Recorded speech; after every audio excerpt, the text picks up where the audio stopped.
malgrat que el títol que s'havia programat, que és federalisme en temps de crisi, hem pensat, i en primer lloc el mateix, que estaria bé no centrar-nos en un discurs teòric llarg, sinó analitzar una mica això dins de la situació tan especial que tenim avui.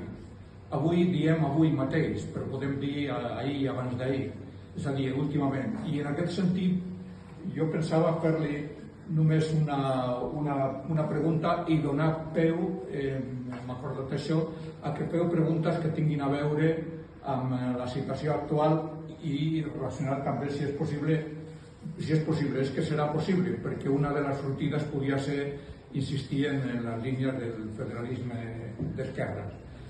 Entonces, yo quería preguntarte, Manuel, y hay una obra que es la que titulas Democracia, la última utopía.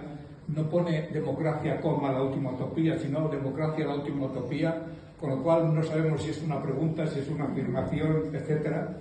Perquè aquest llibre ens podia donar algunes de les pistes de lo que pot ser, està publicat el 21.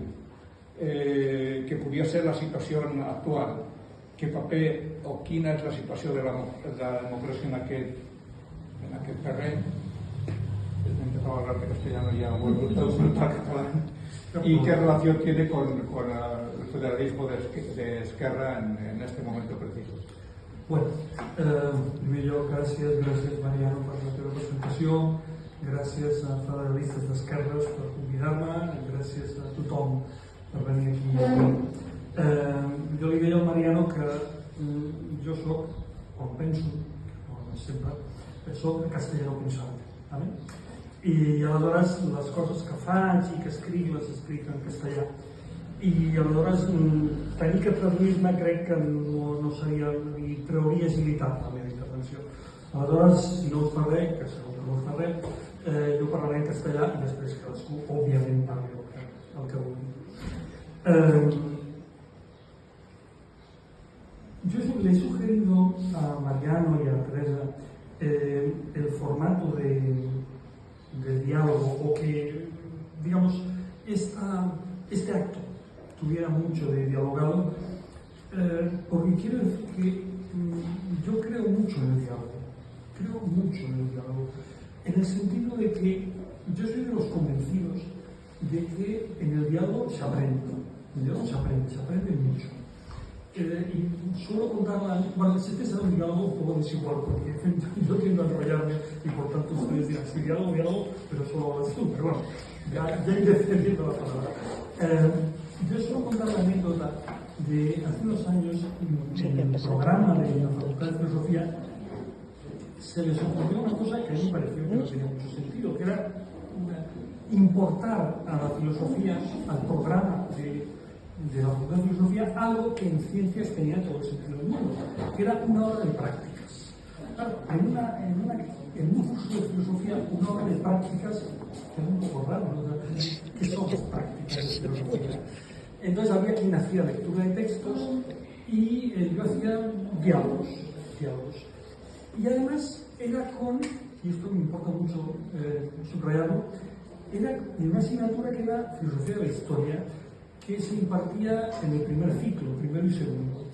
Por tanto, el diálogo no era con estudiantes de los últimos cursos que ya estaban familiarizados con la filosofía, que podían hacer preguntas incluso elaboradas, sino justo al revés.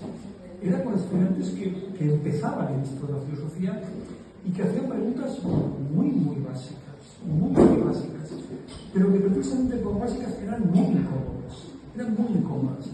Porque lo habréis visto en mil situaciones, ¿no? No hay conversación menos fluida que la conversación entre colegas, lo que sea. ¿Por qué? Porque entre colegas hay, con frecuencia, demasiados sobreentendidos. Es decir, bueno, me refiero, ya me entiendes lo que quiero decir, tal, sí, hombre, lo que dijo aquel, bueno, vamos a hablar de aquel, porque tú ya sabes, y todo el rato, digamos, sobrevolamos los temas, o se puede sobrevolar los temas sin entrar en el detalle. Y el diálogo con los estudiantes jóvenes tenía mucho de provocador, porque en un momento determinado alguien te puede decir, bueno, pero es que en el fondo la política no sirve para nada. Entonces, bueno, a ver, ¿cómo debo ordenar yo mis ideas para convencerle a este chico o a esta chica que la política sí sirve? O que a lo mejor la cuestión no es servir. A lo mejor preguntarse por el servir es una mala pregunta. Da igual. Pero quiero decir, le obligaba a uno, me obligaba, recuerdo, a ordenar las ideas. Y en muchas ocasiones a clarificar los conceptos. Porque, por ejemplo, Mariano me ha atribuido, yo se lo agradezco mucho, pensamiento crítico. Lo mío es pensamiento crítico. Bueno, un castizo que más quisiera el gato que la medio plato. Ojalá. Pero la pregunta puede ser, y por cierto, ¿en qué consiste eso del pensamiento crítico? Porque claro, en demasiadas ocasiones se tiende a identificar pensamiento crítico con ser muy duro con el adversario. Entonces, por ejemplo, aquí somos todos muy izquierdas. Pensamiento crítico que es meterse mucho con el PP. Y ya no digamos un box. Bueno, yo no sé si eso es exactamente el pensamiento crítico. Yo tiendo a pensar que el pensamiento crítico, y ahora estoy influido por un libro que leí últimamente, que recuérdenme que se lo recomiende, yo creo que el pensamiento crítico se parece más bien a, no sé cómo decirlo, a pensar a contrapelo, o a pensar por cuenta propia, en el sentido de no dejarse llevar por las opiniones dominantes. Uno puede asumir las opiniones dominantes, pero es pensamiento. Primero es deliberación, digo yo. Entonces, no deliberemos, decidamos directamente. Aquí está fallando algo muy grave. O sea, podemos decidir sin deliberar, podemos decidir sin discutir en el mejor sentido de la palabra, podemos decidir sin dialogar, podemos decidir sin informarnos de las diversas opciones. Hombre, no, esto no tiene ningún sentido. Entonces, entre las piezas que importa introducir en la definición de la democracia, hay una que es fundamental, que es la ley. El concepto de ley fue uno de los conceptos más criticados o denostados durante la década pasada, porque se identificaba la ley con la ley represiva. Dicen, no, pero las leyes se pueden cambiar. Sí, se pueden cambiar, evidentemente, pero se pueden cambiar mediante determinados procedimientos también establecidos por la democracia, no de cualquier manera.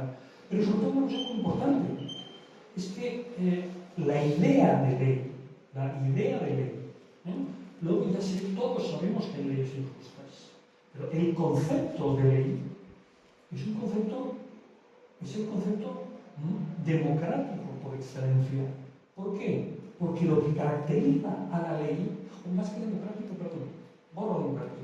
más igualitario. ¿Por qué? Porque lo que caracteriza a la ley es que es igual para todos. Por tanto, deberíamos ser firmes defensores de las leyes.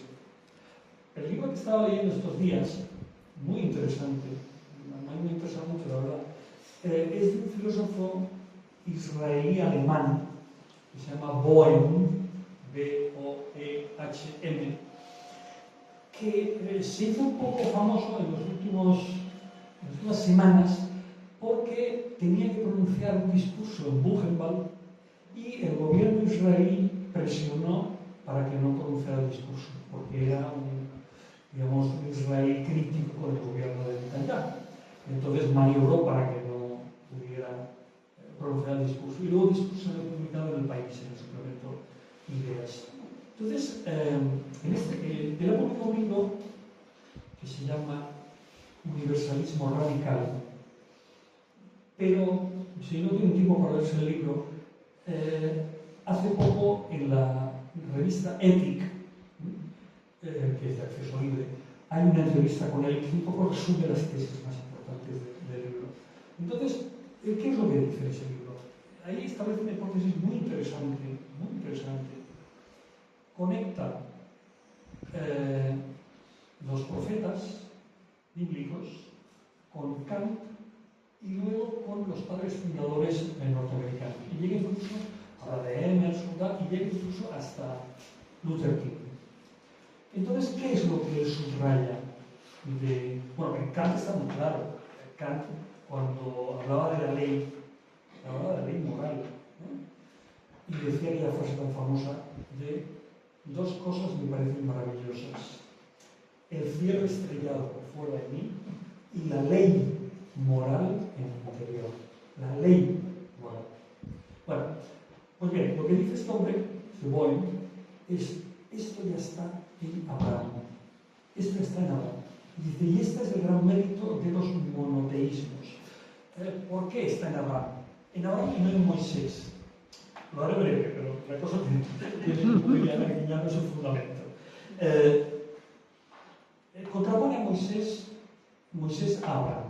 ¿Por qué? Porque él dice, Moisés es el profeta que ejemplifica lo que podríamos llamar la heteronomía, es decir, las normas me vienen de fuera.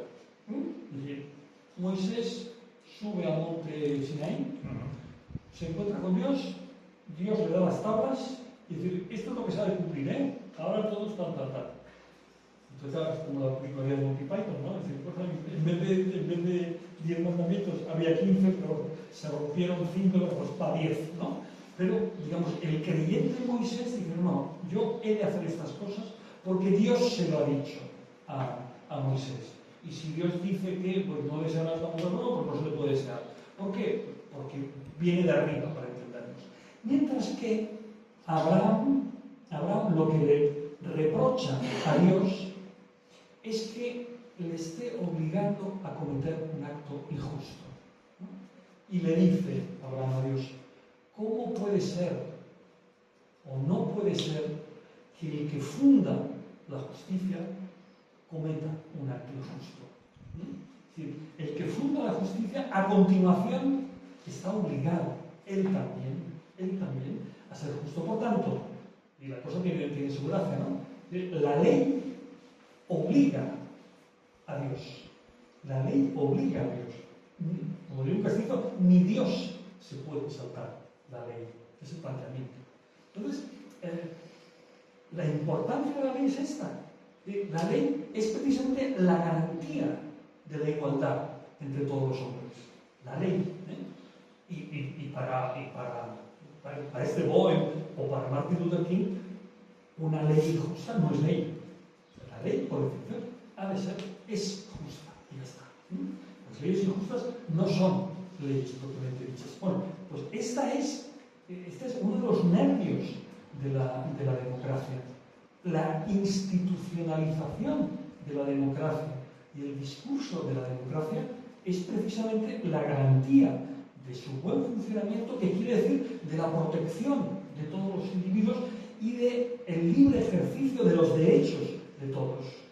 Lo otro no es, lo otro fácilmente es una perversión de la democracia. Entonces, para mí, el carácter utópico de la democracia tiene que ver con esto, con la materialización de la ley, con que seamos capaces de darnos entre todos unas normas justas y que a todos nos obligan. Por eso digo que es una utopía, para que podamos entender. Sí, decía Walter Benjamin efectivamente que las utopías, o que para conocer el carácter de un pueblo había que analizar primero qué soñaban, es decir, cuáles eran sus utopías. En este momento vivimos en un mundo en que la democracia pueda ser un sueño colectivo. Bueno, vamos a ver.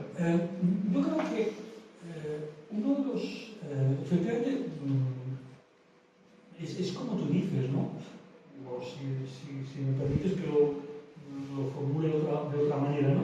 Yo tengo la sensación de que si hiciéramos una encuesta por la calle y preguntáramos a la gente, a ver, ¿cómo sería para usted un mundo ideal? Creo que la gente tendría serias dificultades para expresar ¿cómo sería un mundo ideal? Como dicen los políticos, aunque no me gusta la formulación, serias dificultades para formularlo en positivo. Es decir, todo el mundo atinaría a decir, bueno, un mundo en el que no haya miseria, no haya. Bueno, bien, ya sé lo que no, pero ¿y lo que sí? ¿Qué? ¿Qué es lo que sí? Entonces, yo creo que efectivamente tenemos por así decirlo, un déficit importante de ideales.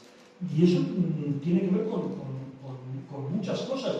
A ver, una de las cosas con las que tiene que ver es con el hecho de que hemos alcanzado. O sea, veamos lo que es la historia de las utopías. Bueno, y de las distopías también, por cierto. En el mundo feliz, en el gran hermano, tal.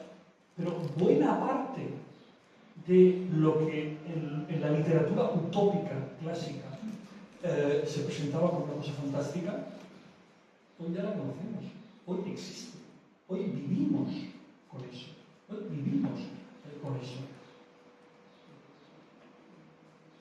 Fijaos que buena parte de las utopías, más clásicas, quiero decir, tenían que ver con una expectativa relacionada con el conocimiento. Llegará un momento en que tendremos tal conocimiento de que podremos hacer esto y lo otro. Bueno, hoy ese desarrollo ya está. Lo que ocurre es que ese desarrollo no tiene un signo inequívoco, sino que tiene un signo equívoco. Se ha citado mucho últimamente el principio de una novela de Dickens, Historia de dos ciudades. Vivíamos en el mejor y en el peor de los mundos a la vez, el lado bueno y el lado malo. Bueno, pues creo que estamos ahí. Vivimos en el mejor y en el peor de los mundos. Las utopías confiaban en el conocimiento. El conocimiento obtiene un desarrollo extraordinario, que nos desborda por completo, a todos los presentes, nos desborda por completo el conocimiento. Hoy, el ser humano tiene un poder a través del conocimiento que le permitiría resolver alguno de los problemas o de los males que le han acompañado a lo largo de toda la historia. Hoy disponemos de herramientas que nos podrían permitir acabar con las hambrunas, acabar con determinadas enfermedades, etcétera. Ya se ha prolongado las expectativas de vida en un número importante de años en grandes sectores del planeta. Bueno, para cantar las excelencias del conocimiento científico-técnico. Pero al mismo tiempo, también es verdad que hoy, merced a ese mismo desarrollo del complejo científico-técnico, la humanidad podría cometer las mayores atrocidades. Ya está cometiendo unas cuantas, pero podría cometer más todavía. O sea, por primera vez en la historia, la humanidad, como especie, se podría suicidar. Esto es inédito en la historia. Por primera vez. Es todo un logro, una meta. Qué bien nos podríamos suicidar, gracias a un desarrollo formidable del conocimiento. Es más verdad una cosa que otra, no son las dos son verdad. Las dos son verdad. Y nosotros estamos ahí en el filo, en el parteaguas. ¿De qué lado se va a inclinar esto? Por eso, los optimistas a ultranza, bueno, no tienen razón, pero los apocalípticos tampoco tienen toda la razón. Tienen ambos una parte de razón. Porque ha sido el desarrollo del conocimiento que nos ha llevado ahí y el que, yendo a tu pregunta, en cierto modo nos ha dejado sin utopías, sin esa manera de entender las utopías. A lo mejor hoy las utopías deberían reformularse de otra manera, no haciendo descansar todo en el desarrollo del conocimiento. Tenemos que ser capaces de imaginar utopías asentadas en algo distinto al mero desarrollo. científico-técnica. Podríamos entrar un poco en relacionar esto que acaba, todo lo que acabas de explicar respecto a la democracia y a la función, la seva posibilidad de ser un objeto de los sueños de un país, con las posibilidades que ofrece. Ya que teníamos el tema de federalismo en tiempos de crisis. Crisis tenemos, federalismo también. ¿Qué puede aportar el federalismo en este momento de crisis especial y de cuestionamiento democrático? Bueno, lo primero que hay que decir es que, digamos, la Asociación Federalistas de Esquerras, eso es una cosa que dentro de la organización se ha comentado muchas veces, en ningún caso estamos diciendo que el federalismo sea de izquierdas. No. Es decir, que nosotros somos federalistas de izquierdas, pero puede haber, obviamente, faltaría más federalistas de derechas. Claro está, perdón por la obviedad, pero no se puede decir que el federalismo sea de izquierdas y el federalismo sea de izquierdas y el centralismo de derechas. Si uno va a Francia y le dice el jacobinismo es de derechas, pues habría muchos jacobinistas de izquierdas en Francia que se molestarían, y con razón, y en la República Federal Alemana pues hay muchos federalistas de derechas, por ejemplo, demócratas cristianos, y ya está. Por tanto, eso no prejuzga el signo que ha de tener. Eso por un lado. Por otro, otra obviedad. El federalismo, digamos, es una manera de entender la organización social y sobre todo la organización del Estado, sobre todo, muy plástica. Es decir, puede adoptar diversas formas, no es una especie de piso piloto que se tenga que repetir de la misma manera en todas partes. Y por tanto, el federalismo tiene un encaje en las diferentes sociedades según su historia diversa. Por lo que llegamos a la situación en España. ¿Qué pasa con el federalismo en España? Bueno, hay más de una respuesta. Hay una respuesta de algunos, es decir, ya está aquí. Esto lo dicen, por ejemplo, todos aquellos que consideran que el Estado de las autonomías no es otra cosa que un Estado federal que no quiere autodenominarse así, pero, en fin, en textos de derecho comparado, a veces, en fin, perdón por el tópico, tan conocido por todos, en muchos libros de derecho comparado, cuando se hace una relación de estados federales, en algunos aparece España como un estado federal. Otros dicen que que todavía queda mucho, que esto no es un estado federal, sino que esto es un estado criptocentralista. Bueno, gente pató, que decía el torero. Pero, en todo caso, es obvio que España, si tiene algo de federal, no lo tiene todo.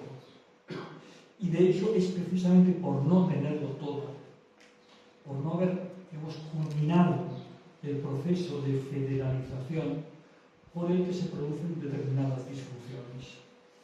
Las disfunciones pueden tener diverso carácter, ¿no? Por ejemplo, pueden tener un carácter político. Hay sectores conservadores que, por razones más que nada, yo creo que más históricas que propiamente politológicas, reaccionan como con mucha prevención ante el federalismo, porque lo consideran la preindependencia.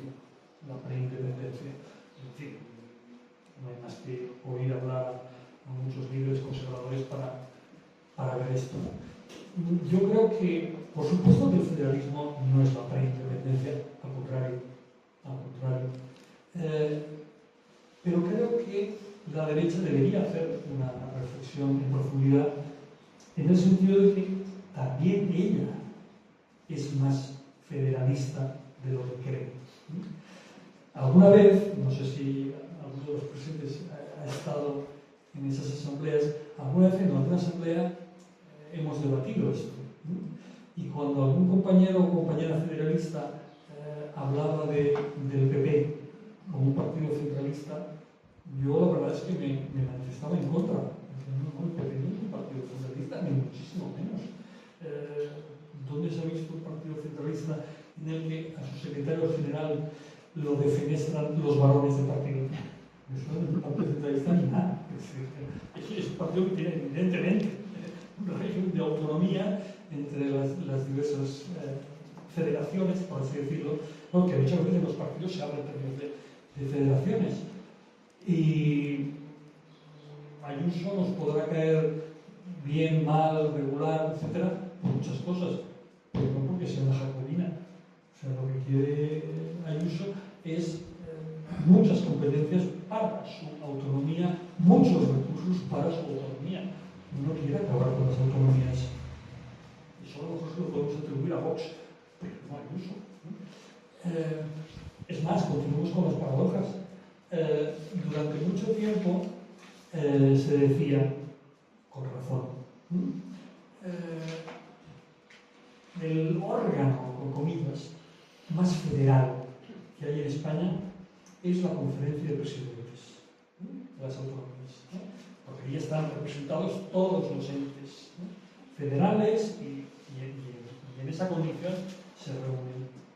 Bueno, ¿cuál fue el partido que más insistió en que se debía convocar la Conferencia de Presidentes Autonómicos? El PP.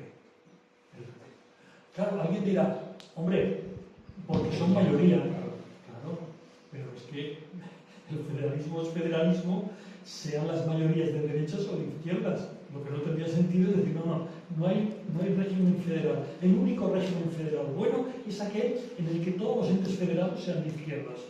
No es eso. Entonces yo creo que hay toda una serie de dificultades que tienen que ver con la concepción de la política y que además yo no estoy seguro de que los federalistas hayamos conseguido desatascar.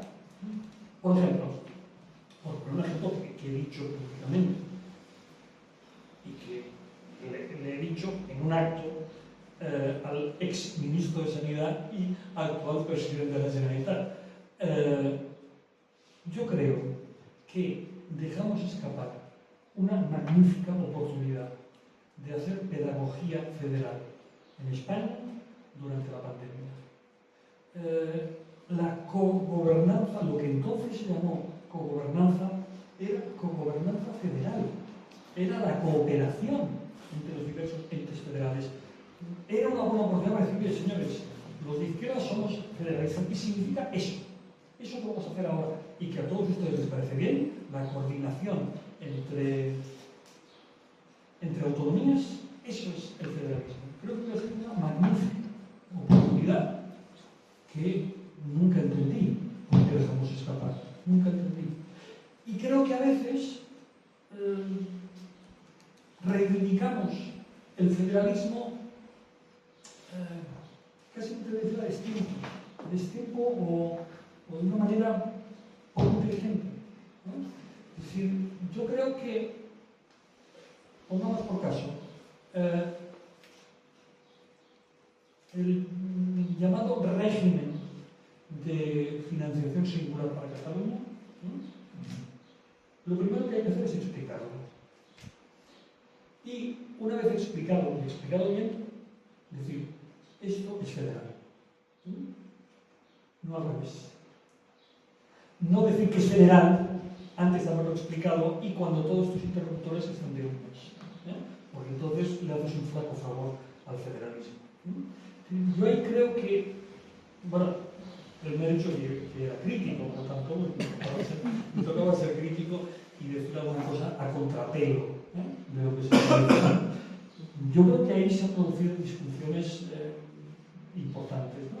Y yo creo que en ese sentido deberíamos repotenciar el debate sobre el federalismo. Y luego otra cuestión que me parece que también es extremadamente importante y se lo comentaba a las chicas estas de la televisión.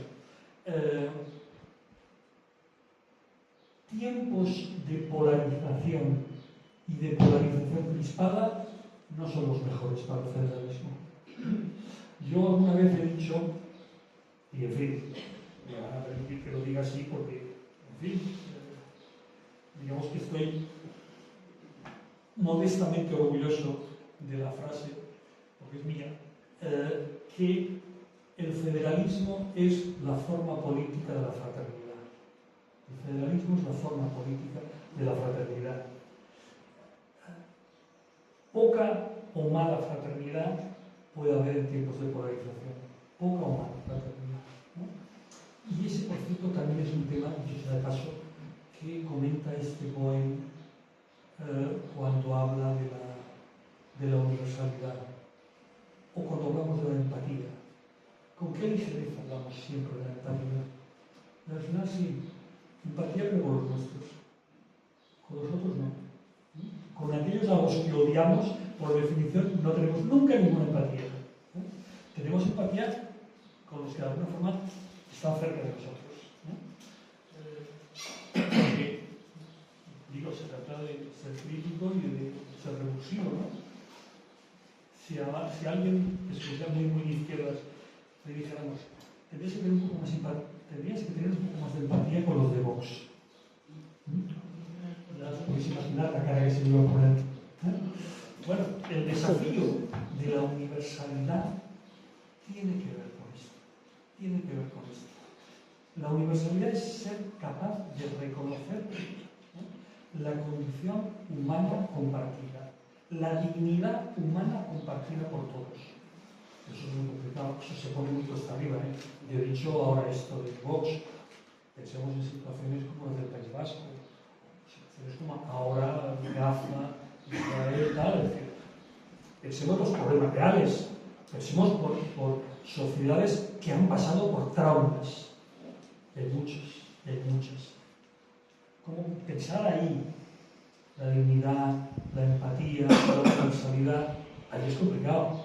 Cuando somos una comunidad muy ilustrada, entonces ahí tener empatía es facilísimo.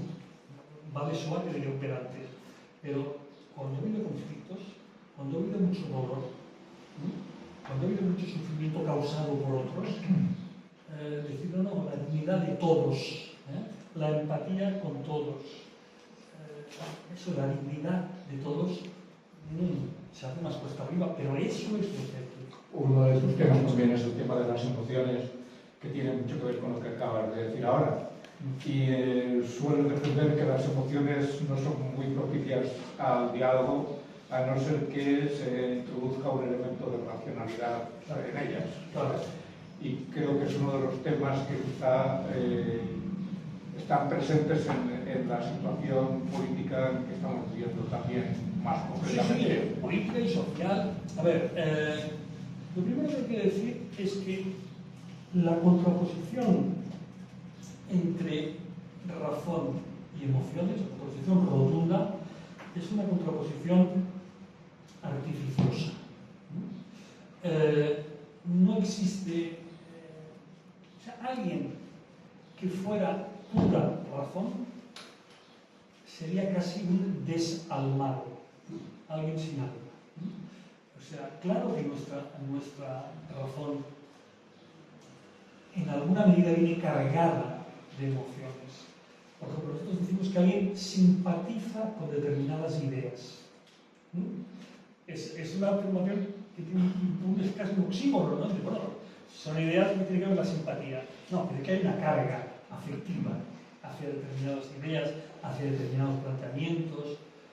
No sé si es un buen ejemplo, pero cuando alguien dice, no, yo en mi casa siempre hemos votado tal cosa, por tanto yo voy a seguir votando tal cosa. Bueno, y hay un mix que, bueno, por un lado son ideas que tú asumes, pero las asumes por razones familiares, de cariño, siempre hemos hablado así, siempre nos ha caído simpático esto, etc. No existe no existe la razón pura. La razón está cargada de emotividad siempre. Y las emociones también. Las emociones son en gran medida inducidas, en una enorme medida inducidas. Un ejemplo muy claro. En buena medida, digamos, los primeros pasos de la socialización de un niño es algo así como hacerle saber un repertorio de miedos. Ojo, no, esto no, esto no, esto no, esto tampoco, cosas a las que tiene que tener miedo, que necesitamos que tenga miedo. Porque es cuestión de economía, que nos afecta el enchufe, tal, pues, digamos, le inoculamos miedos que consideramos necesarios o saludables, no te asomes, etcétera, etcétera. Para el tópico, la foto que todos hemos visto alguna vez el bebé encantador que es hijo de unos trabajadores en un circo que está sentado tan ricamente acariciando al león o acariciando a una serpiente o lo que sea, sin ningún miedo. Bueno, no tiene miedo porque no le han inducido el miedo, claro está. ¿Y qué decir de las emociones ante los himnos, las banderas, etcétera, etcétera? Es obvio que eso es inducido. Ya está. Entonces, yo no estoy proponiendo que seamos fríos seres racionales. Lo que me parecería peligroso es que, primero, cayéramos en el error que las emociones son lo espontáneo, lo natural, lo no mediado, lo que sale de nosotros, y le atribuyéramos una especie de estatus indiscutible. Y por tanto, si eso es lo que me sale, ¿desde dónde lo voy a discutir? No es así, ¿no?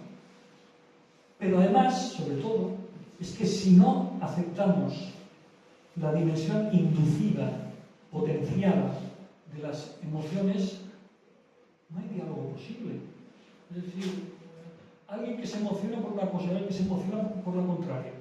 Bueno, y sobre eso exactamente, ¿qué podemos dialogar? Tú te emocionas con tal, yo emociono con cual. Bien, creo que no podemos ir más allá de respetar nuestras respectivas emociones, pero ¿qué vas a discutir sobre ese asunto? Creo que nada.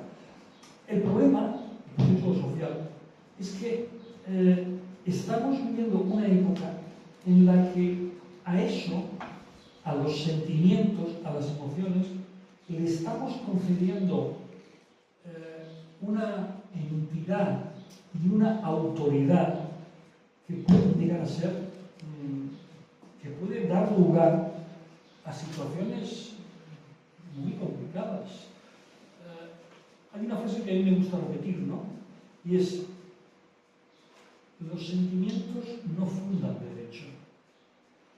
No deben fundar derecho. Decir, como yo me siento de tal manera, eso tiene que ser un derecho que se me reconozca. Bueno, usted se puede sentir de muchas maneras. Y nadie se va a meter con usted porque se sienta así. Yo puedo decir, por ejemplo, que es verdad, ¿no? Yo me siento muy identificado con Buenos Aires. Me gusta mucho Buenos Aires. He viajado muchísimas veces a Buenos Aires. Pero yo no puedo decir, como yo me siento porteño, pues soy porteño. Y me lo tienen que reconocer, por cierto. Iré al Ayuntamiento de Buenos Aires y diré que en mi carnet ponga que soy ciudadano porteño, vecino de Buenos Aires. Y claro, el funcionario, una vez superada la risa inicial, pues me dirá, mire, es que esto no va así. Esto no va así. Esto no es una cuestión de sentimiento, sino que es una cuestión objetiva, civil, para entendernos. Bueno, en decir porteño, podríamos decir, yo, como no me siento español, es más, como España me cae de la patada, pues yo no soy español. Mire, no. Usted es un español que aborrece España. Pero ser español es una cuestión civil, no es una cuestión sentimental. No es civil, ya está. No mezclemos las cosas. No mezclemos. Usted tiene todo el derecho del mundo a no sentirse español. A aborrecer España, a odiar España, a irse de ella cuando quiera si puede. Pero usted no puede decir, como me siento así, soy tal cosa. No. Porque, bueno, hay un jardín en el que no me quiero meter. Quiero meter porque nos ha trasquilado. Es decir, como me siento de tal sexo, soy de tal sexo. Bueno, es complicado. Es complicado el automatismo. Es complicado. O sea, no hay ninguna, hay gente que tiene esta posición. No hay ninguna instancia que tenga autoridad, para algunos, para corregir esto. Si yo me siento esto, se me tiene que reconocer esto. Pero reconocer, ojo, ¿eh?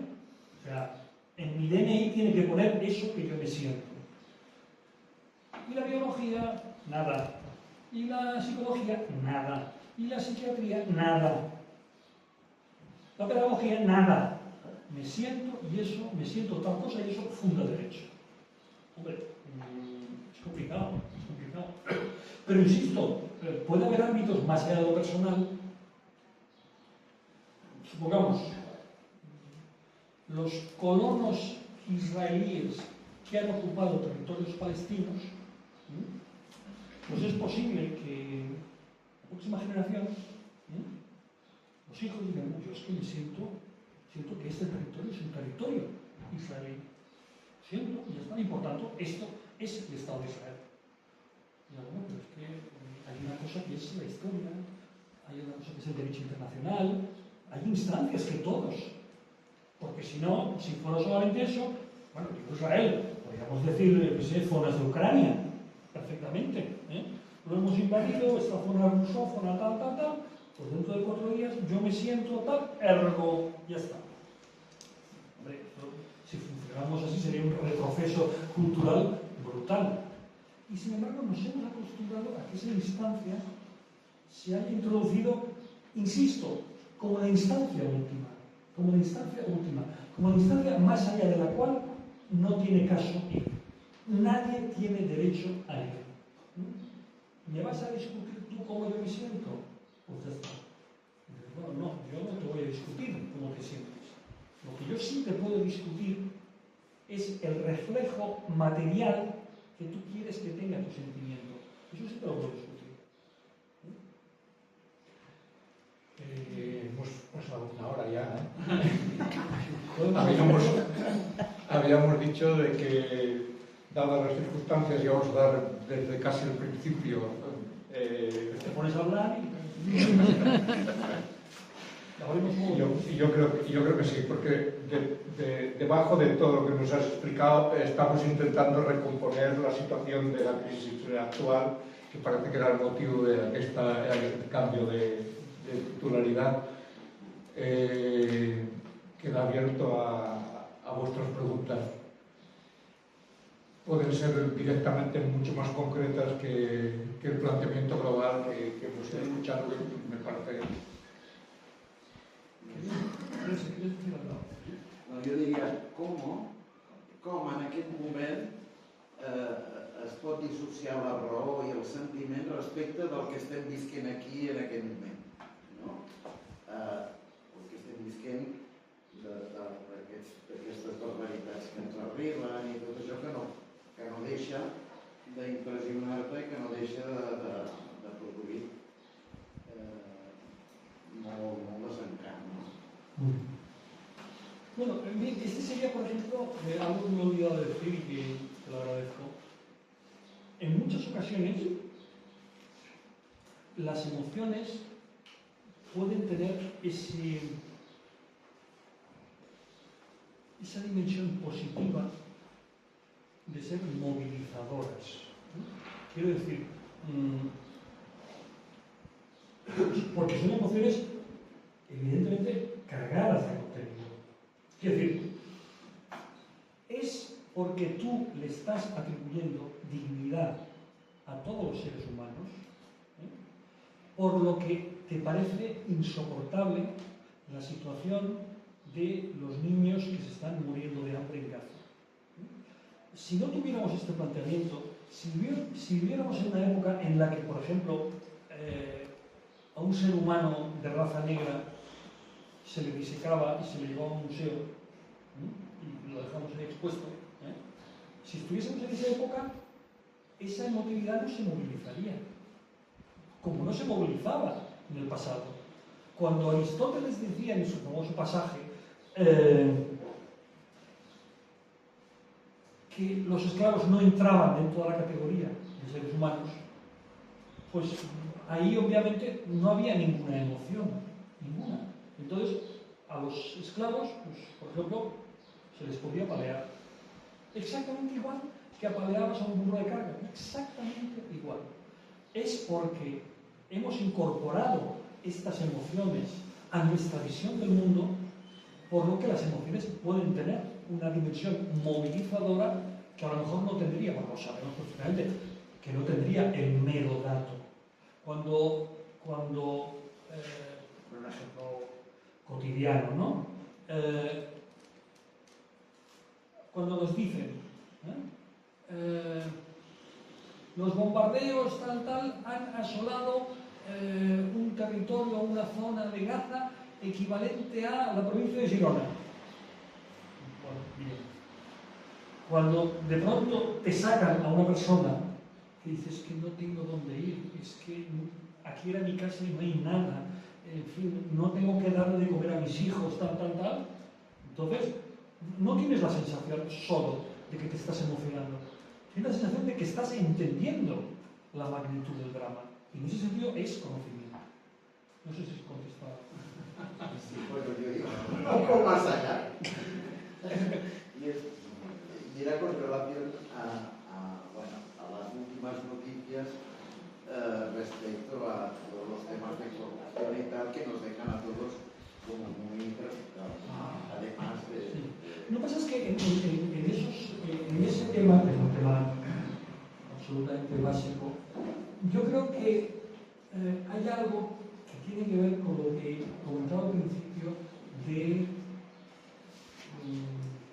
la deliberación, el diálogo, la comunicación política. Y eso creo que es algo que no está pasando por su mejor momento. Es decir, creo que, por lo que sea, porque la comunicación política por parte de las formaciones políticas están mimetizando mucho la forma de comunicación de la publicidad, de cualquier producto, etc., que se ha devaluado mucho. Y yo creo que eso es malo, que las consignas en muchas ocasiones tienen una especie de déficit de conocimiento. Y en este caso se ha producido una cosa que desde el punto de vista de la psicología cognitiva es muy interesante. Y es, en este momento se ha producido lo que podríamos llamar el imaginario colectivo, un desplazamiento muy llamativo, ¿no? Hasta hace relativamente poco, cuando desde la oposición, desde la derecha, se lanzaban críticas hacia el gobierno, la respuesta del gobierno era casi una respuesta desdeñosa. Todo esto es mentira. Ya está, pipa, fuera. ¿Por qué? ¿Por qué le bastaba al gobierno y a sus medios de comunicación con esto? Porque, en cierto modo, el gobierno o la izquierda tenía un plus de credibilidad. Y aunque había momentos que eso se tambaleaba, porque, por ejemplo, el episodio de la bomba DAPA, que es un episodio, en fin, un poco vergonzoso, pero bueno, en general, el plus de credibilidad lo tenía el gobierno. Y por eso el gobierno podría decir, uy, los jueces, hay muchos jueces de mucho tipo, la UCO, bueno, habrá que ver la UCO, tal. Y de pronto esto se ha girado. Y de pronto la credibilidad ha pasado al otro lado. Y el propio gobierno ha asumido esto. Porque claro, cuando Pedro Sánchez acepta que lo que decía la UCO es verdad, en cierto modo el esquema mental de la comunicación política se ha trastocado. Y estamos en ese momento, ¿no? ¿Podrá la izquierda recomponer esto? No le va a resultar fácil. Luego hay una cuestión en la que yo declaro confieso mi impotencia, o mi constato el hecho, ¿no? A mí se me escapa un poco qué hace que realmente determinados episodios queden y otros se volatilicen. ¿Por qué ciertos episodios quedan y, por así decirlo, dañan durante mucho tiempo a un partido o a una persona, y otros que también son de armas tomar se olvidan más rápidamente? No lo sé. Yo leí por ahí, como supongo que leían todos, muchos, que cuando Pujol se decidió a hacer público el asunto este de la herencia del AVI y tal, en julio de un año, según parece, su mujer le dijo, hazlo ahora. Y en septiembre nadie se acuerda de esto. Bueno, pues no se olvidó. Alguien puede decir, oye, ha habido episodios tan escandalosos o más y se han olvidado. Yo estoy convencido de que cuando Pablo Iglesias pues, decidió hacer público pues, su inversión inmobiliaria y luego pues, una especie de consulta entre su militancia pues estoy convencido que él pensaba que esto había un ruido al principio, pero luego desaparecería. Y sin embargo, el tópico del caso Juan ha cuajado. ¿Por qué? No lo sé. Pero la comunicación política tiene estas cosas como sorprendentes, ¿no? Hay otro dato que es muy importante también, ¿no? Y eso es algo que los especialistas, los profesionales de la comunicación lo dicen mucho, ¿no? Hubo una época en la que se podía decir, bueno, una cosa es la opinión pública y otra es la opinión publicada. Son dos cosas distintas. Bueno, ahora ya no existe la opinión pública. La opinión pública ha estallado en pedazos. Ha estallado. No existe la opinión pública como aquello que todo el mundo más o menos comparte. No. Hay un autor, Cass Sunstein se llama, que publicó en principios de este siglo, en 2000 y poco, un libro que se titulaba República.com. Es un libro que he citado muchas veces, por lo menos. Y él empezaba evocando, cuando a finales del siglo pasado, había una especie de utopismo ingenuo respecto a Internet. Y decía, no, Internet será la gran ágora, la gran plaza global donde todos nos encontraremos, debatiremos, etc.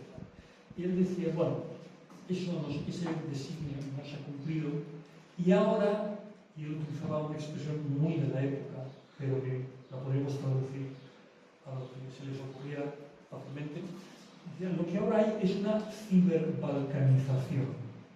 Una ciberbalcanización. Existen muchas ágoras, muchas plazas públicas, y uno va a la plaza pública no a debatir con otros, sino a cargarse de razón con los que piensan como uno, y a reforzarse. A mí la expresión esa, cargarse de razón, siempre me ha parecido una expresión muy interesante, ¿no? Cargarse de razón o cargarse de emociones. Encontrar, por ejemplo, motivos para la indignación. Y eso vemos que es lo que ha pasado. O sea, si uno va a ciertos medios, ya sabe que le van a inducir a que se indigne con los adversarios. Pero puedes apostar. O sea, si tú vas a determinado medio, sabes que van a poner aquel burro a tal. Y si vas a otro, ya sabes. Hay medios en los que sistemáticamente de quien hay que hablar, con quien hay que indignarse, es con Ayuso. Y hay otros que con quien hay que indignarse es con Sánchez. Y dale. Las dos cosas serían legítimas si estuvieran cargadas de argumentos. Pero no, es simplemente inducir a eso. Entonces, yo creo que se ha producido eso. Ya no existe un espacio común compartido. Alguien puede decir, algo de eso siempre hubo. Sí, algo de eso. Pero no tanto como hoy. Yo a veces, de vez en cuando, bueno, no debería decirlo, es un poco ridículo, pero en fin, yo todavía leo diario en papel. Es más, bajo cada día al kiosco a comprar el diario en papel. Siento, nadie es perfecto. Y me gusta mirar las portadas de los diferentes diarios.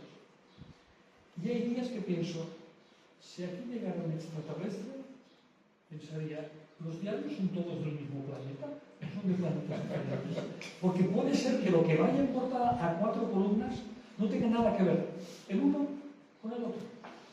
Incluso puede ser que haya noticias que en uno son fuente de indignación y en otras ni está presente. Entonces, tiene que ver con lo que estaba diciendo. La opinión pública ha saltado por los aires. Y de hecho uno se puede encontrar con gente que a mí ha habido gente que me ha dicho algo que todavía me cuesta entender. Es decir, no, yo es que me informo por Twitter. La frase es que todavía no lo entiendo bien. Todavía no lo entiendo bien. Eso no tiene que ver con informarse tal como yo entiendo que es informarse, no tiene que ver con opinión pública, no.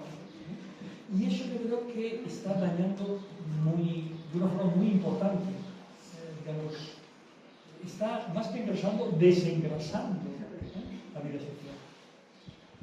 Una pregunta, és a dir, com a coneixedor, diguem, de la política institucional, és a dir, hi ha una cosa que té a veure amb l'emocionalitat, la indignació del que ha passat aquests dies en el si del Partit Socialista. És a dir, com és possible que no hi hagi contraforts amb un trio amb responsabilitats tan altes, com és possible que això pugui passar?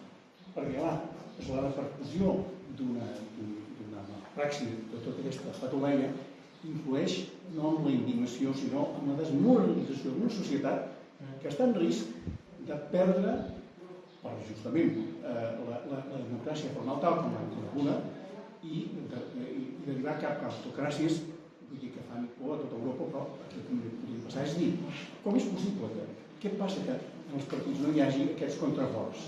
Això és el que crec que ens preguntem molta gent, no? Mira, yo mañana creo que tiene que aparecer un artículo mío en Infolibre hablando de la situación esta, de la corrupción y tal, y yo ahí digo una cosa.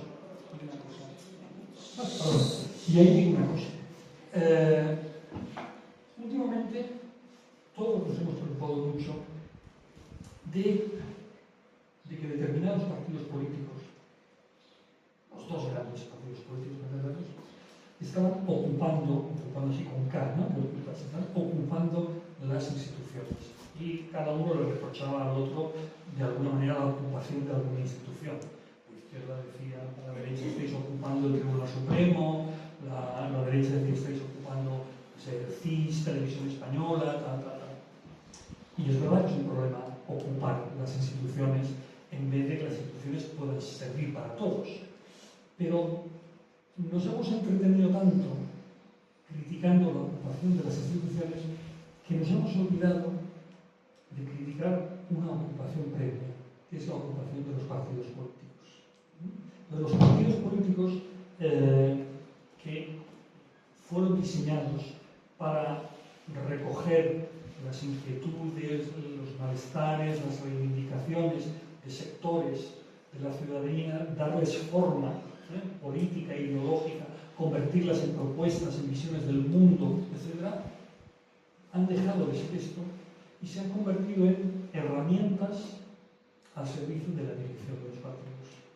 Ya no son lugares en los que se debata, se discuta, se elaboren las propuestas, etc., sino que son cadenas de transmisión de las direcciones. Esto en un momento determinado se presentó como algo positivo, ¿no? ¿Quién va a estar en contra de la consigna devolvamos la voz a las bases? ¿No? Nadie. Eso suena perfecto, ¿no? Hubo mucha demagogia diciendo que no, es que los partidos son, en el fondo, están llenos de instancias intermedias, burócratas, tal. No, lo que hay que restablecer es una relación directa entre las bases y la dirección, mejor dicho, las bases y los líderes. Bueno, ¿eso en qué ha desembocado? Pues ha desembocado en muchos casos en lo que algunos llaman cesarismo. Entonces, los partidos han perdido esa capacidad crítica que tenían. Y como lo han perdido los partidos, también lo está perdiendo el legislativo, que eso es otra grave. O sea, en este momento, tres poderes, ¿no? Ejecutivo, legislativo, judicial. En este momento, el legislativo no es, por ejemplo, de un partido del gobierno, no es una instancia que esté en pie de igualdad con el ejecutivo, ¿no? es la correa de transmisión de las directrices del Ejecutivo, directamente. Y esto es un empobrecimiento de las instituciones. Entonces, porque se ha dado eso, porque no había mecanismos de control, es por lo que se ha podido producir eso. Porque cuando se abandonan los mecanismos de control, cuando se abandona la crítica, lo que se produce es una especie de adhesión incondicional. Y se generan un tipo de mecanismos que son lo opuesto a la crítica. Se genera el mecanismo de la adhesión incondicional, del victimismo, del vienen por nosotros, de que peor son los otros, etcétera, etcétera, etcétera. Y se abandona la crítica. Y eso empobrece extraordinariamente el debate. Y el debate, y esto no se soluciona.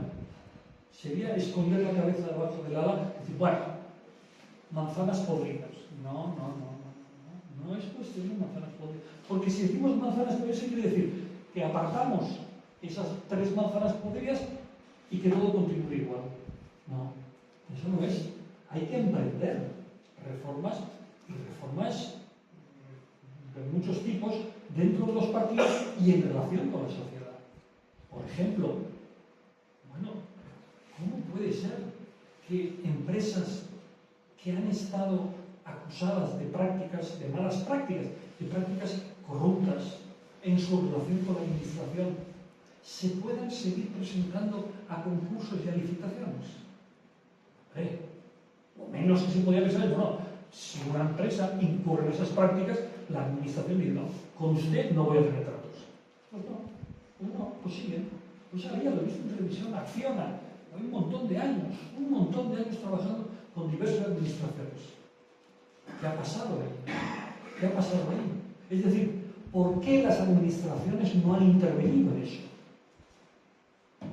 Falta de control por parte de los partidos, dentro de los partidos.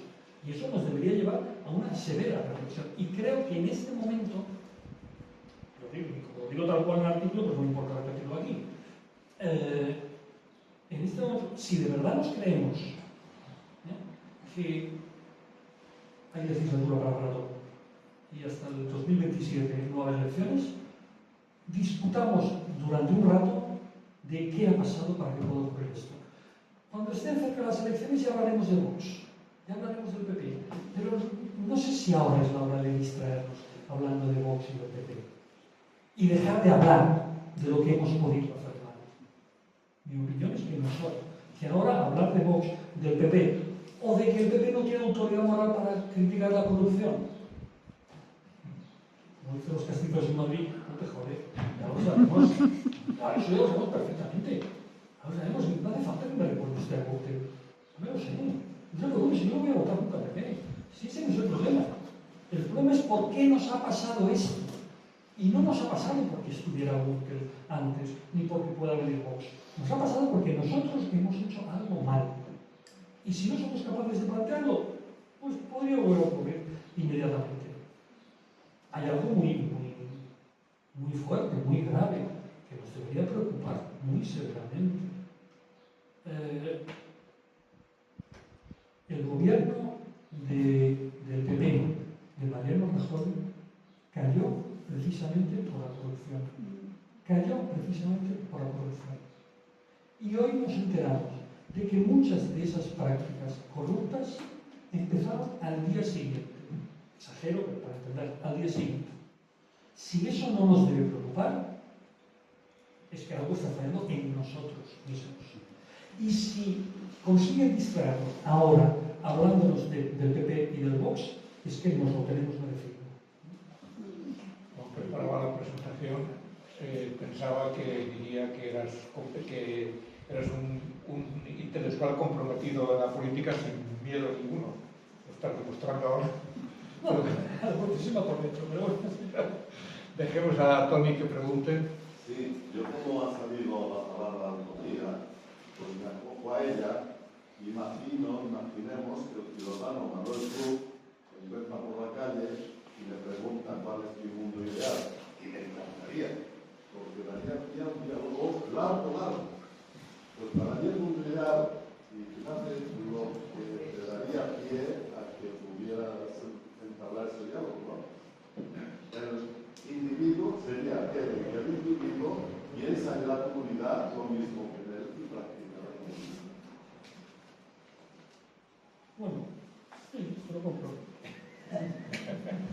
Solo así, no vamos a discutir nada.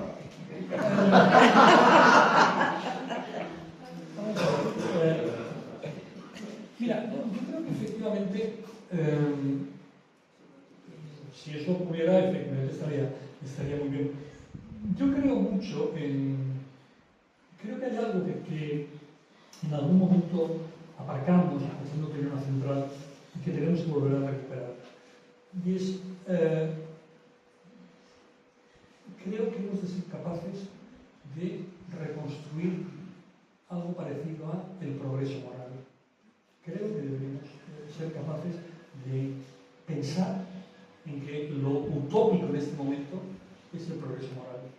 Yo creo que en nuestra sociedad, en este momento, además de obviamente, en fin, resolver la situación de gente que lo pasa mal, en eso estamos todos de acuerdo, creo que nuestra sociedad requiere una especie de generalizada regeneración moral. Quiero decir, también nos hemos entretenido demasiado identificando la regeneración con la regeneración política. Y esta es una sociedad que necesita también una regeneración, una importante regeneración moral. Creo que la crítica a la política y sobre todo a los políticos en muchas ocasiones ha tenido un efecto perverso.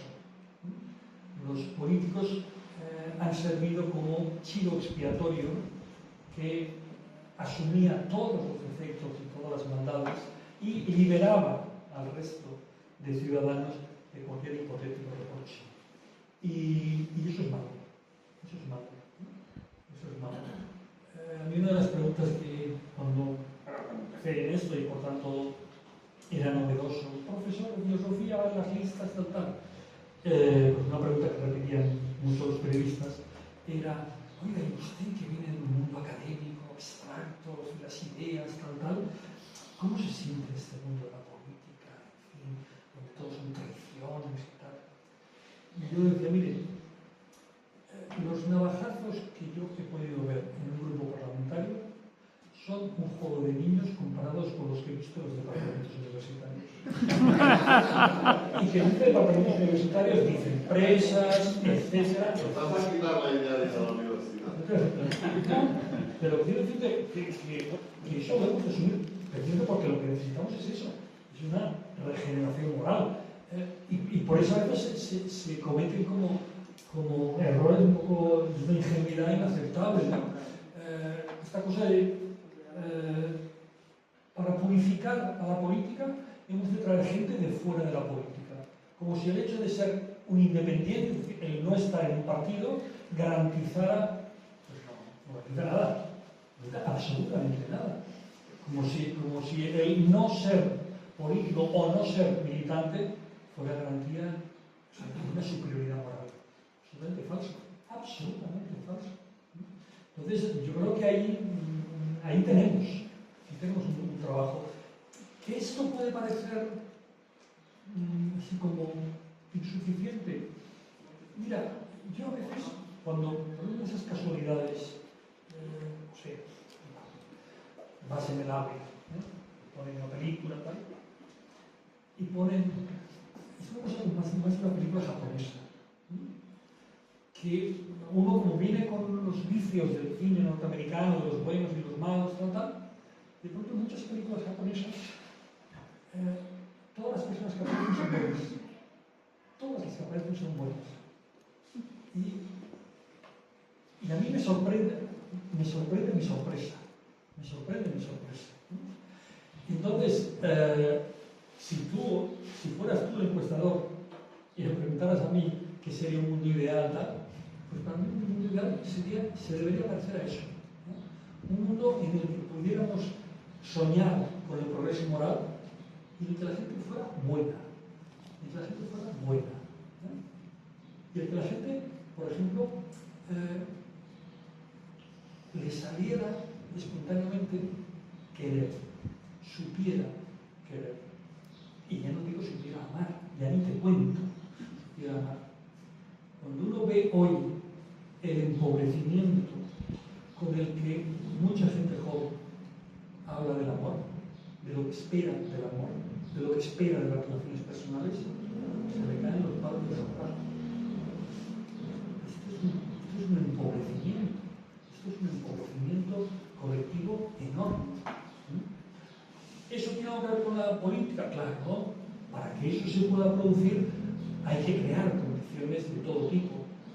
Materiales, por supuesto, pero también condiciones, digamos, mentales, ideológicas.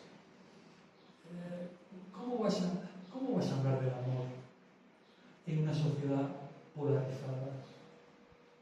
En todos los campos, ¿eh? En todos los campos.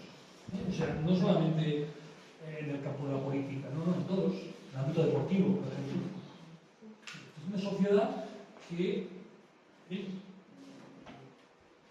hay gente que ha dicho, que ha escrito: yo soy irracional en el fútbol para poder ser racional en todo lo demás. Pues vamos bien. Vamos bien. Empezamos así y terminas tirándole una llave inglesa a la línea. O profiriendo insultos racistas contra un futbolista. O lo que tú quieras. ¿Debería ser tan difícil? No debería ser tan difícil. No debería ser tan difícil, pero nos deberían invitar a ello. Nos deberían invitar a ello desde todas las instancias. Si ni siquiera somos capaces de hablar de los adversarios políticos como meros adversarios, sino como enemigos. Si a veces se le reprocha a un político que al terminar los debates se vaya a tomar un café con el del partido contrario y se le reprocha que eso seguro que es un enjuague y tal. Digo, no lo he leído, no, lo habrás leído tú, ¿no? Tenemos que aprender también a eso. Tenemos que aprender a relacionarnos con los demás de otra manera. Hay una cosa que es muy importante, que perjudica, y que no quiero hacer un planteamiento ingenuo. O sea, en buena medida, muchas de esas cosas pasan, digamos, porque la mentalidad capitalista, la mentalidad consumista, lo ha impregnado todo. Y no digo algo banal. Hay una escritora marroquí israelí, Eva Ayub, que ha escrito mucho sobre el amor, una socióloga muy competente, que lo ha comentado. Es que las relaciones amorosas en nuestras sociedades han tomado el modelo del consumo. Y de la misma manera que hoy al consumidor el exceso de oferta le genera ansiedad. ¿Por qué me decir? Por esto. ¿Y si resulta que otro producto mejor? ¿Y si resulta que es más barato? Eso mismo, dice Lu, está pasando en las relaciones personales. Y una de las razones por las que las personas en nuestra sociedad tienen cada vez más dificultades para tener relaciones estables tiene que ver con esto. Que visualiza las relaciones personales como si fueran relaciones de consumo. Es decir, oye, ¿por qué me voy a quedar con este o con esta? ¿Y si luego? ¿Y si? Yo a veces escucho. Yo no discuto que podamos hacer una teoría muy sensata y muy razonada sobre el poliamor. Vale, es posible. No hablo de eso. Hablo de cómo mucha gente argumenta a favor diciendo, hombre, sí, pero si no ves a esta persona que te gusta más, ¿por qué no? Y si lo parece otra, ¿por qué no? ¿Y por qué no? ¿Y por qué no? Bueno, es que estás interpretando las relaciones personales como relaciones de consumo. Piénsalo al revés. Cuando alguien está contigo y luego dice, oye, contigo, piensa esto que me gusta más. Bueno, yo pensaba que yo te gustaba por algo específico y que habías tomado una decisión respecto a mí. Pero si empiezas a decir que las personas son como peces en el mar y que puede haber muchas más, entonces nos estamos devaluando todos, pero de una manera completamente disparatada. Y ahora voy a pasarme de frenada. ¿Tú te imaginas que vas a un tanatorio y le dices a un familiar, oye, mira, sí, ha desaparecido, se ha ido, pero mira, como peces en el mar. Hay muchas más personas. ¿Por qué te va a hacer sufrir especialmente que haya desaparecido alguien? Que se te haya ido alguien. Esa persona, antes de partirte la cara, te dirá, ¿sabes por qué? Porque la quería. Por eso me duele su desaparición. Si ves a las personas como intercambiables, quiere decir que eres incapaz de querer. Y por tanto, que te has empobrecido severamente.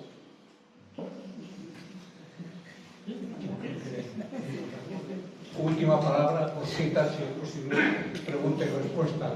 Jo volia fer una pregunta de final d'universitat. Abans has dit que un dels principis de la democràcia és la llei. Sí. Sí? Com podem creure en aquest principi quan resulta que perquè has dit que tots, que d'alguna manera és igual a tots. Com podem creure en aquest principi quan després la interpretació de la llei no és igual per tothom? A ver, yo creo que nos hemos de acostumbrar, no le hemos de tener miedo a lo que podríamos llamar una cierta dosis de incertidumbre. Un día le preguntaban a Felipe González, oiga, ¿usted cree que, como abogado, que llegará un momento en que, en fin, las decisiones judiciales, tal, pues con la inteligencia artificial se podrán dar? Y, hombre, si esto fuera así, no harían falta ni abogados, ni juicios, ni nada. Es decir, hay una dosis de interpretación inevitable, pero que en cierto modo es buena. Es decir, a ver si lo digo bien. Yo creo que hay un equívoco alrededor de la palabra incertidumbre. Hay mucha gente que cuando dice vivimos tiempos de incertidumbre, tiempos de caos. No. La incertidumbre es la alternativa al optimismo y al pesimismo. El optimista está convencido de que todo terminará yendo bien. El pesimista está convencido de que terminará yendo mal. Incertidumbre significa que no sé cómo va a terminar la partida. Que la partida está abierta. Y está abierta, entre otras cosas, porque somos seres históricos. Y lo malo no es que tengamos que interpretar, sino que interpretemos mal. Nuestras normas, por supuesto que han de cambiar. La cuestión es que cambien bien. Pongamos por caso, es un ejemplo que me viene a la cabeza, igual no ilustra bien, pero es un ejemplo que a veces he puesto. ¿Qué se consideran como bienes inembargables? Esto salió hace años en Estados Unidos y la prensa lo aireó enseguida, ¿no? Y bueno, al principio, ¿qué es lo inembargable? Hombre, aquello que no le puedes quitar a una persona. O sea, tú le puedes embargar muchas cosas, pero no le vas a embargar la cama, que tiene tal, no le vas a embargar, pues no sé, en fin, el horno para que se pueda hacer la comida, tal. Y llegó un momento en el que un juez, ya sabes, como la legislación americana, que digamos, es a través de jurisprudencia, el juez dijo, la televisión es inembargable. Ha de ser inembargable. ¿Por qué? Bueno, porque es el medio a través del cual el individuo está conectado con la realidad, con el mundo, tal. No sé cómo ha evolucionado esto, pero yo entendería perfectamente que alguien dijera ahora la conexión a Internet es inembargable. Ha de ser inembargable. ¿Por qué? Porque en el mundo actual hay un tipo de relaciones que o las tienes a través de Internet o no las tienes. O sea, para entendernos, la declaración de Hacienda o la haces con Internet o si no, va a ser un lío. Hay gestiones con la administración que solo las puedes hacer a través de Internet. Entonces, que alguien dijera hoy Internet es inembargable, bueno, me parece una adecuación positiva. Eso en primer lugar. En segundo lugar, por supuesto que creer en la ley no quiere decir creer en que los jueces se imperfectarán. No. No sé qué os lo comentaba antes. En Estados Unidos, los jueces de la Corte Suprema los designa directamente el presidente. Directamente. Con lo cual, y son vitalicios. Con lo cual, si se da la circunstancia que durante el mandato de un presidente republicano fallecen 3 jueces, podrá colocar 3 jueces conservadores. Y si es demócrata, tal. Bueno, claro, tú dirás, ¿eso va a condicionar el sí? ¿No? Sí, lo va a condicionar. Lo va a condicionar. Puedes intentar neutralizar un poco y decir, bueno, pero son vitalicios. Con lo cual, es posible que ese juez, aunque lo nombró un presidente de un cierto signo, él va a ser vitalicio y su situación ya no depende del que le nombró. Y puede ser que él diga, mira, yo ante todo soy juez y aunque me nombró Trump, esta ley me parece justa y tal. Pero en cualquier caso, lo importante es, hemos acordado que esa es la última instancia. Y eso es lo importante. Esa última instancia no es perfecta por descontado. Nos equivocaríamos si identificáramos última instancia con garantía asegurada. No. Pero el pacto es, todos estamos de acuerdo en que lo que decida esa instancia, la que sea, el Constitucional, el Supremo, el Tribunal Europeo, da igual, derechos humanos de las Naciones Unidas, da igual, pero que hay una en el cual termina. Y luego la prueba de que obviamente puede no ser un acierto, es que siempre te queda el derecho a discrepar. Pero el pacto es acatar. Y son sociedades más civilizadas las que han llegado a un acuerdo. Y es disolvente, a mi juicio, poner en cuestión eso. Que es lo que ahora se está viendo, con la famosa lawfare y esas cosas. Es decir, cuando una sentencia no me gusta, pues la impugno porque es que está politizado. Sí, pero deberíamos empezar a sospechar de quiénes son los que más han utilizado ese recurso. Por ejemplo, Trump, por ejemplo, Cristina Kirchner, por ejemplo.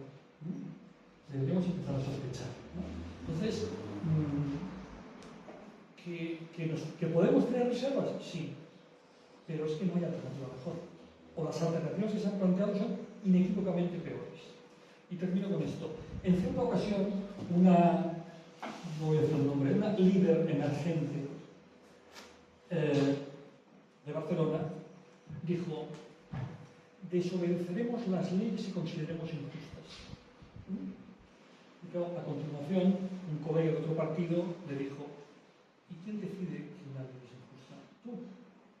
Y entonces, cuando el PP considere injusta una ley que tú has propuesto y ha salido, tendrá derecho a desobedecerla. ¿Verdad que no? Ya está. Entonces, bueno, perdamos el miedo, intentemos que la instancia última sea lo menos mala posible y puestos a interpretar, intentemos interpretar de una manera correcta, honesta y lo más, como diría Kant, universalizable, ¿no? Es decir, que de Kant, ¿no? O sea, actúa de tal manera que lo que tú haces consideres que todo el mundo lo debería hacer. Me hubiera gustado más terminar con el amor, pero bueno. Pues muchas gracias.